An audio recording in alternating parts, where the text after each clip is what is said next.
नमस्ते दोस्तों, तो आज आपको एक बड़ी ही अचंभित एवं भयानक रहस्यमय कहानी सुनाऊंगी जिसमें आपको कुछ नई रहस्यमय बातें की जानकारी होगी। तो कृपा करके अभी चैनल को सब्सक्राइब कर ले। यह मेरा दूसरा नया चैनल है ताकि और भी रहस्यमय कहानी सबसे पहले आप तक पहुंचे। धन्यवाद। तो सुनिए। ईशा एक युवा पर्वतारोही और डिजिटल फोटोग्राफर थी जो अपनी तस्वीरों के माध्यम से दुनिया के अनदेखे पहलुओं को कैद करना चाहती थी। केदारनाथ उसके लिए सिर्फ एक धार्मिक स्थल नहीं था, बल्कि हिमालय की उस अदम्य शक्ति का प्रतीक था जिसने अनगिनत कहानियों को अपनी चट्टानों में दबा रखा था। वह मंदिर के आसपास की उन छोटी गुफाओं और दर्रों की खोज में थी जहां आज भी कोई नहीं जाता। उसने सुना था कि मंदिर से काफी ऊपर एक दुर्गम रास्ते पर एक स्वर गुफा है। कहा जाता था कि इस गुफा से कभी कभी ऐसी आवाजें आती थीं जो किसी इंसान या जानवर की नहीं होती थी, बल्कि एक अजीब सी मधुर गूंज, जैसे कोई अदृश्य स्रोत से मंत्रों का जाप हो रहा हो। स्थानीय लोग उस गुफा से दूर रहते थे, मानते थे कि वह किसी दूसरी दुनिया का द्वार है। ईशा की जिज्ञासा ने उसे उस गुफा की ओर खींच लिया। अपने उपकरण और कैमरे के साथ वह एक सुबह अंधेरे में ही निकल पड़ी। रास्ता बेहद कठिन था, खड़ी चढ़ाई और फिसलन भरी चट्टानें। कई घंटों की मशक्कत के बाद उसने एक संकरे दर्रे के पास एक बड़ी चट्टान में छिपी हुई गुफा के मुहाने को देखा। जैसे ही वह गुफा के पास पहुंची, उसे एक अजीब सी शांति का अनुभव हुआ। अंदर से कोई आवाज नहीं आ रही थी, बस हवा का एक ठंडा झोंका था। उसने हिम्मत की और अपनी हेड टॉर्च लाकर अंदर घुसी। गुफा अंदर से विशाल और घुमावदार थी। कुछ दूर चलने के बाद उसे एक खुला कक्ष मिला। कक्ष के बीच में जमीन से एक विशाल चिकना काला पत्थर उठा हुआ था, जिसका ऊपरी सिरा किसी प्राचीन वेदी जैसा लग रहा था। पत्थर पर कोई नक्काशियां नहीं थी, लेकिन उस पर एक हल्की बैंगनी रंग की आभा थी जो टिमटिमा ही थी। ईशा ने अपना कैमरा निकाला और तस्वीरें लेने लगी। जैसे ही उसने एक तस्वीर खींची, अचानक गुफा में एक अजीब सी गूंज सुनाई दी। यह एक स्वर था, लेकिन किसी भाषा में नहीं, बल्कि शुद्ध ध्वनि ऊर्जा। यह आवाज उसके कान में नहीं, बल्कि सीधे उसके दिमाग में गूंजने लगी, जैसे कोई उसे निमंत्रण दे रहा हो। आवाज के साथ उस काले पत्थर से बैंगनी आभा और तेज हो गई और पत्थर की सतह पर तरंगे उठने लगी, जैसे पानी में पत्थर फेंकने पर होती हैं। ईशा ने देखा कि पत्थर के ठीक ऊपर हवा में छोटे छोटे अदृश्य कण नाच रहे थे, जो प्रकाश को मोड़ रहे थे। एक पल के लिए ईशा को लगा कि वह अब गुफा में अकेली नहीं है। उसे अपने आसपास कई अदृश्य उपस्थितियां महसूस हुई, जैसे कोई उसे देख रहा हो, लेकिन उन्हें कोई शारीरिक रूप नहीं था। उसके अंदर एक अजीब सा डर पैदा हुआ, लेकिन उससे भी बड़ी एक अथाह जिज्ञासा थी। उसने अपने कैमरे से एक वीडियो रिकॉर्ड करना शुरू किया। जैसे ही वह रिकॉर्ड कर रही थी, आवाज और तीव्र होती गई और उस काले पत्थर के ठीक ऊपर हवा में एक अजीब सा घुमाव बनने लगा। ऐसा लग रहा था जैसे हवा में ही कोई अदृश्य द्वार खुल रहा हो। उस घुमाव के भीतर से ईशा को एक पल के लिए सितारों से भरे गहरे अंतरिक्ष का बड़ी ही झलक मिली, जो यहाँ के हिमालयी आकाश से बिल्कुल अलग था। उसे लगा जैसे कोई अदृश्य शक्ति उसे उस द्वार की ओर खींच रही हो। उसके कदम अपने आप आगे बढ़ने लगे। वो उस घुमावदार प्रकाश के करीब पहुंच गई और उसे लगा जैसे कोई ठंडा चुंबकीय खिंचाव उसे अपनी ओर खींच रहा हो। उसके मन में एक स्पष्ट संदेश आया, प्रवेश करो, देखो, जानो। लेकिन तभी ईशा के कैमरे की बैटरी खत्म हो गई और कैमरा बंद हो गया। जैसे ही रिकॉर्डिंग रुकी, अदृश्य द्वार का घुमाव धीमा पड़ने लगा, बैंगनी आभा मध्यम हो गई और गुफा में फिर से चुप्पी छा गई। ईशा को लगा जैसे वह किसी गहरे सपने से जागी हो। वह कांपते हुए पीछे हट गई। उसे समझ नहीं आ रहा था कि उसने अभी अभी क्या देखा या अनुभव किया है। वह जानती थी कि यह कोई मतिभ्रम नहीं था। उसने तेजी से गुफा से बाहर निकलने का फैसला किया।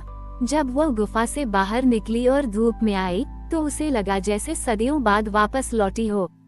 उसने अपने कैमरे की जांच की। बैटरी पूरी तरह से खत्म थी, लेकिन कैमरे की मेमोरी में एक फाइल करप्ट हो चुकी थी। फिर भी एक छोटा सा वीडियो क्लिप बचा था। जब उसने उसे देखा तो उसमें केवल अंधेरी गुफा और एक हल्की सी बैंगनी चमक दिखाई दे रही थी, लेकिन कोई अदृश्य द्वार या तारे नहीं थे।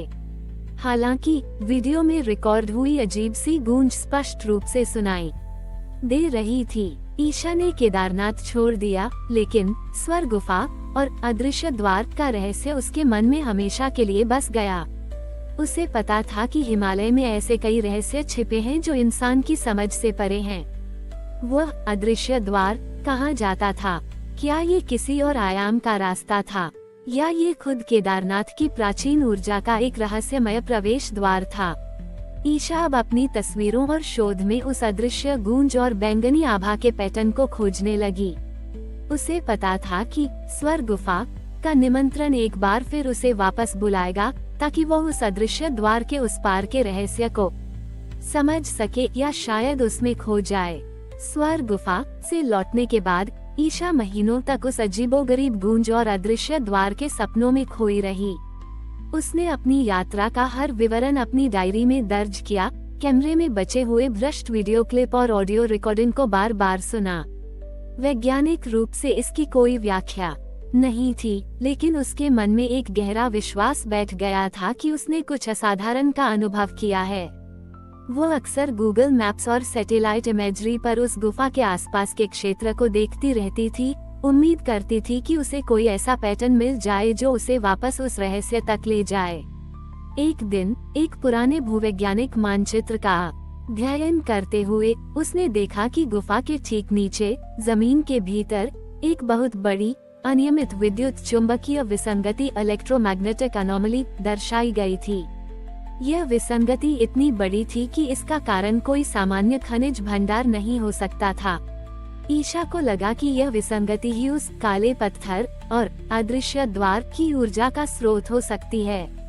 उसने ये भी पाया कि यह विसंगति उस विशेष खगोलीय संरेखण स्टेलर अलाइनमेंट से जुड़ी हुई थी जिसका उल्लेख उसने मोहन चाचा से सुना था, लेकिन वह उसे केदारनाथ की पुरानी कहानियों से जोड़कर नहीं देख पाई थी।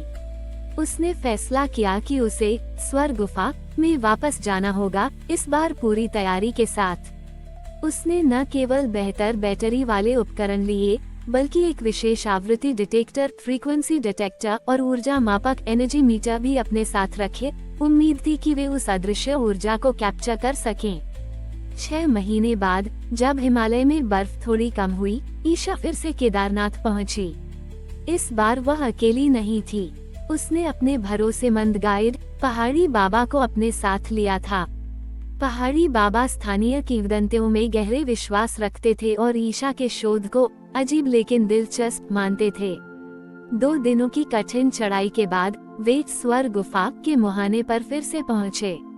ईशा ने ऊर्जा मापक चालू किया और जैसे ही वे गुफा में दाखिल हुए, मापक में रीडिंग बढ़ने लगी। ये संकेत था कि वहां वाकई कोई असामान्य ऊर्जा मौजूद थी। वे उस कक्ष में पहुंचे जहां काला पत्थर था। इस बार पत्थर से कोई चमक नहीं आ रही थी, लेकिन ईशा ने देखा कि पत्थर की सतह पर हल्की सी गर्माहट थी। उसने अपनी आंखें बंद की और गहरी सांस ली। उस रात की आवाज को अपने दिमाग में फिर से लाने की कोशिश की। जैसे ही उसने ध्यान केंद्रित किया, एक हल्की परिचित गुंजन सुनाई दी। इस बार ये पहले से थोड़ी तेज थी, जैसे कोई उसे सक्रिय होने के लिए कह रहा हो। ईशा ने आवृत्ति डिटेक्टर पत्थर के पास रखा। स्क्रीन पर जटिल तरंग पैटर्न बनने लगे और फिर एक स्पष्ट ध्वनि आवृत्ति दिखाई दी। यह ऐसी आवृत्ति थी जो सामान्य मानव श्रवण सीमा से बाहर थी, लेकिन डिटेक्टर उसे पकड़ रहा था। पहाड़ी बाबा, ईशा ने फुसफुसाया, क्या आप कुछ सुन रहे हैं? पहाड़ी बाबा ने अपनी आंखें बंद की और कुछ देर खामोश रहे। फिर उन्होंने धीरे से कहा, हाँ बेटी, ये धरती की सांस है। ये पुरानी आवाज है जो कहती है कि यह जगह सिर्फ पत्थर नहीं है, बल्कि एक प्राचीन दिल है। अचानक काले पत्थर से बैंगनी आभा फिर से टिमटिमाने लगी। इस बार ये ज्यादा स्थिर और शक्तिशाली थी। आवाज भी तेज हो गई और ईशा को लगा कि उसके शरीर का हर कोशिका उस ध्वनि से गूंज रहा है। उसने तुरंत अपना कैमरा और वीडियो रिकॉर्डर चालू किया। देखते ही देखते पत्थर के ऊपर हवा में अदृश्य द्वार फिर से घूमने लगा। इस बार ये पहले से ज्यादा स्पष्ट था। ईशा ने उस घुमावदार प्रकाश के भीतर तारों के एक विशाल भंवर को देखा, जिसमें दूर दूर के गैलेक्सी और नेबुला नाचते हुए दिख रहे थे। यह एक ऐसी खगोलीय झांकी थी जिसे पृथ्वी से कभी नहीं देखा जा सकता था।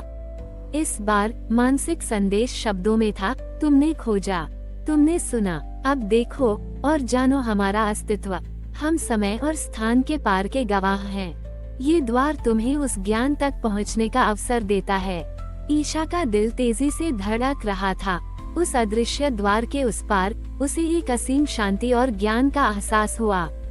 उसे लगा कि यदि वो एक कदम आगे बढ़ाती है तो वह ब्रह्मांड के उन रहस्यों को जान जाएगी जिनकी मनुष्य ने कभी कल्पना भी नहीं की थी।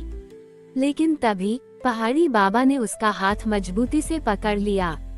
बेटी, कुछ ज्ञान इंसानों के लिए नहीं होते। कुछ रहस्य ऐसे होते हैं जिन्हें उनकी जगह पर ही रहने देना चाहिए। उनकी आवाज में एक अजीब सी गंभीरता थी। जैसे ही पहाड़ी बाबा ने उसे रोका, अदृश्य द्वार का घुमाव थोड़ा धीमा हो गया और चमक भी मध्यम पड़ने लगी। ईशा एक पल के लिए द्वंद्व में थी, ज्ञान की असीम भूख बनाम पहाड़ी बाबा की चेतावनी। उसने एक लंबी सांस ली और अपना कैमरा वापस रख दिया। उसने महसूस किया कि शायद ये सही नहीं था कि वह इस द्वार को बड़ी पूरी तरह से खोल दे।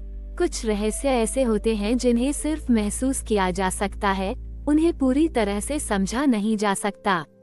अदृश्य द्वार धीरे धीरे बंद होता चला गया और बैंगनी आभा पूरी तरह से गायब हो गई। गुफा में फिर से खामोशी छा गई, केवल दूर से पानी के टपकने की आवाज आ रही थी। ईशा और पहाड़ी बाबा गुफा से बाहर निकले।